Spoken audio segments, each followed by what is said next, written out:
দিন ধরে বলতেছে যে আমরা যাব, যাই হোক আজকে রেডি হয়ে তারপরে বিকেলে, আজকে যেহেতু ফ্রাইডে অফ ডে, তো এই তো আর বন্ধের দিন না, বাসা থেকে বের হলে অনেকটা ভালো লাগে বাচ্চাদেরকে নিয়ে। তো যাই হোক বাচ্চাদেরকে নিয়ে রেডি করে তারপরে আমরা কিন্তু বের হয়ে গেলাম। আর আমরা আজকে আসলাম আগারগাঁও, এটা সিনমন্ত্রী সম্মেলনের পাশে, আগে যেখানে বাণিজ্য মেলা হতো ওই মাঠে কিন্তু এই বৃক্ষ মেলাটা বসেছে। তো আমরা রিক্সা থেকে নামার পরে এই তো আমি কিন্তু চুরি ভিডিও করে নিলাম, অনেক ভালো লাগলো। আর এখানে দেখলাম সবার মাথায় কিন্তু গাছ নিয়ে যাচ্ছে, অনেকে নিয়ে যাচ্ছে, অনেকে দেখতে আসছে। যাই হোক অনেক ভালো লাগলো। আমরা এখন গেট দিয়ে ঢুকবো, আর এখানে গেটটাও অনেক সুন্দর করে করেছে। তো এই তো অনেকে আবার এখানে বের হয়ে যাচ্ছে, যেহেতু সন্ধ্যা হয়ে গেছে, আমরা কিন্তু সন্ধ্যার টাইমে আসলাম। তো যাই হোক ভালো লাগলো। আর এখানে গেট দিয়ে কিন্তু এখন ঢুকবো। আর আমার বেবিরা তো অনেক খুশি, যখন ওদেরকে বাইরে নিয়ে আসা হয় তখন ওরা অনেক খুশি হয়।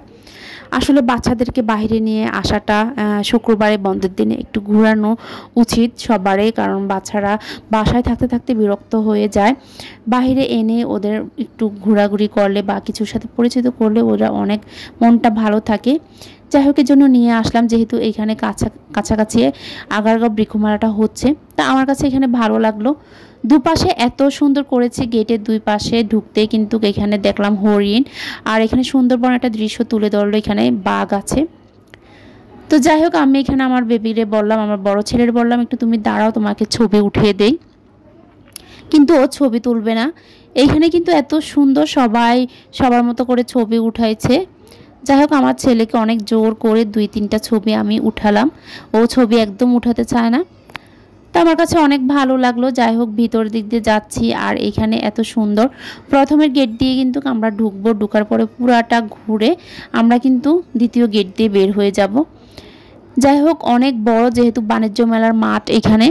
আর এখানে কিন্তু অনেক ধরনের গাছ, কোন গাছ এখানে মেলাতে নাই, এত সুন্দর গাছ, ফলজ বনজ ঔষধি গাছ, সব গাছ এখানে আছে।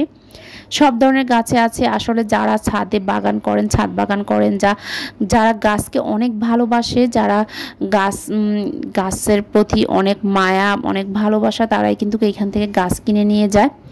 তো যাই হোক গাছ কিন্তু দেখা যায় ছাদে লাগানো হয় বা গাছের বাগান করা হয়।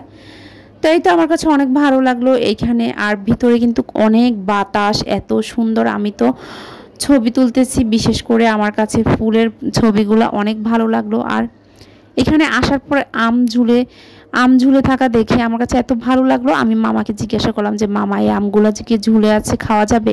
মামা বলল যে না, যারা এইসব গাছগুলা কিনে তাদের সাথে এগুলা কিন্তু চলে যায়। যাই হোক আমার কাছে একটা প্রশ্ন জাগলো, এত ফল এইখানে, এই যে জাম্বুরা দেখতে পাচ্ছেন, লটকন, জাম্বুরা, আম, অনেক ধরনের ফল কিন্তু এইখানে। আমার মনে হলো যে এগুলা যে গাছ থেকে ঝরে পেকে পড়ে যায় তখন কি ওনারা কি করে। যাই হোক আমার বেবি তো বলতেছে আম্মু একটা খাবো, কিন্তু ওনারা বলতেছে হাত দেওয়া যাবে না গাছে। তো যাই হোক এখানে হাঁটতে হাঁটতে আচার দেখলাম, আমার কাছে এত ভালো লাগলো। 60 টাকা ওনারা নিল, অল্প একটু আচার খেলাম। আর এই তো ভিডিওটি এতটুকু, ভালো লাগলে লাইক শেয়ার এন্ড কমেন্ট করে দিবেন। আল্লাহ হাফেজ।